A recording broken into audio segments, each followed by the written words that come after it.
আলহামদুলিল্লাহ আমরা এক এক দিন এক এক ইউনিয়নে এক এক ওয়ার্ডে যাচ্ছি। এই কয়েকদিনে ইবি থানার অন্তত আলামপুরে, পাটিকাবাড়ি, এরপরে গোস্বামী দুর্গাপুর, এগুলো এই 3 দিনে সারাদিন ছিলাম। ব্যাপক সাড়া পেয়েছি মানুষের। আজকে আমরা শহরে এই থানা থেকে লাভলি টাওয়ার পর্যন্ত যাওয়ার একটা পরিকল্পনা আছে। এখানেও সাড়া পাবো আশা করছি। এরপরেও অনেকে বলছে যে জামাত ইসলামের এখানে সেই রকম ফিল্ড নেই, বিএনপির ঘাঁটি এটা। তো বিএনপির যেমন ঘাঁটি, এখানে জামাত ইসলামের জনাব মোশাররফ সাহেব ছিলেন উপজেলা চেয়ারম্যান, এরপরে ফরিদা ফরাদ ছিলেন ভাইস চেয়ারম্যান মহিলা হিসেবে। জামাত ইসলামেরও ভোট ব্যাংক আছে এখানে। আর আমরা এই আগস্টের 5 তারিখের পরে তো পট পরিবর্তনে অনেক কিছু উল্টিয়ে অলরেডি গেছে এবং সামনেও আশা করছি মানুষ আসবে ইনশাল্লাহ ইসলামের দিকে। চরিত্র নেই আমাদের, এই 54 বছর আমাদেরকে মানুষের সাথে মিশতে দিয়েছে।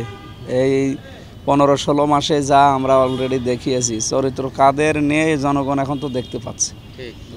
এমনকি ওনারা এই যে সালাউদ্দিন আহমেদ যিনি আছে দায়িত্বে, উনি কালকেও জানিয়েছে যে আমরা মদিনার সনদে বিশ্বাসী, মওদুদের সনদে বিশ্বাসী না, নাউজুবিল্লাহ, মওদুদের ইসলাম। তো এই একটা কথা হলো, আপনি মদিনার ইসলাম বিশ্বাস করেন, তাহলে সেকুলারিজম, এরপরে জাতীয়তাবাদ, এরপরে যে ধর্মনিরপেক্ষ মতবাদ, এরপরে গণতন্ত্র যাই বলেন, এগুলো কি মদিনার সনদে আছে বা মদিনার ইসলামে আছে?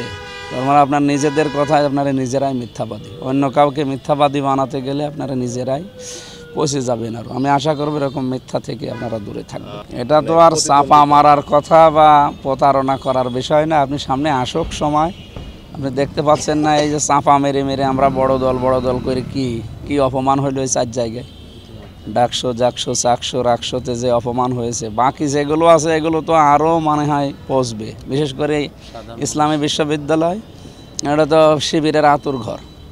আর ওদিকে যা মনে হয় জগন্নাথে দেবে, ওখানেও আশা করছি এই অহংকারে তাদেরকে ডোবাবে।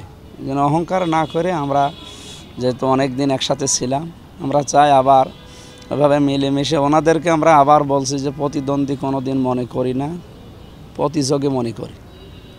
আমরা আসবো যে ওনারা প্রতিযোগিতায় লিপ্ত হোক, আল্লাহ যাকে কবুল করে সে হবে। ভোট ব্যাংক ওনাদের আছে, আমাদেরও আছে ইনশাল্লাহ। জুলাই সনদ আইনি ভিত্তি দেওয়ার কথা যে বারবার বলা হচ্ছে আমাদের 5 দফার ভেতরে, এটা 1 নম্বরে। এমনিতে তো বলা হয়নি, কারণ এটা না হলে ওই সময় 71 সালে যেমন বিরোধী যারা ছিল তাদেরকে রাজাকার বানিয়েছে। এইবার যারা ছাত্র এবং জনতা যারা জীবন দিলে এবং যারা পঙ্গু হয়ে আছে, এদেরকেও রাজাকার বানাবে, দেশদ্রোহী বানাবে। এবং আমার মনে হয় যদি অন্য কেউ আসে, এই ভিত্তিটা না থাকলে, আইনি ভিত্তি না থাকলে, এদেরকেও ধরে ধরে এভাবে ওই 71-এর মতো আবার ফাঁসি দেবে, গুম করবে, অত্যাচার করবে। এই কারণেই আমরা এই গণভোটের মাধ্যমে এটা ইস্টাবলিশ করতে চাচ্ছি। বদনামও একটা নাম, বদনাম হওয়াটাও একটা নাম। আমরা যে প্রচার করতে পারি না, ওরা বদনাম করে সেই প্রচারটা করে দিচ্ছে। এই প্রচারটা বাংলাদেশ সহ বিশ্বে যেখানেই ছড়িয়ে গেছে। আমার মনে হয় এই প্রচার করতে কয়েকশো কোটি টাকা আমাদের খরচ হতো। তো ওরা নিজেরা যখন করে দিচ্ছে তো ভালো। এ দোষ যেহেতু আমার নেই, কারণ এই দোষ যদি থাকতো তাহলে সেই 11 সাল থেকে এই 25 সাল পর্যন্ত তারা দোষ দিত না। এতদিন তো কেউ কিছু বলে নাই। এই নমিনেশন ঘোষণা দিয়েছে মে মাসের 5 তারিখে। এরপর থেকে যে এই যে মানে আগা নেই মাথা নেই, আগের কাটিং পরের কাটিং, 1.5 মিনিট 2 মিনিট যা আরম্ভ করিস, মানুষ এখন বুঝে ফেলেছে। জি, আমি যে উদাহরণগুলো দিতে চেয়েছি, হয়তো উদাহরণে স্লিপ অফ টান হতে পারে উদাহরণ দিতে গিয়ে, কিন্তু কোরআন হাদিসে তো আর কোনো জায়গায় ঝামেলা হওয়ার কথা না, কারণ ওগুলো তো সব আমি পড়ে যাই।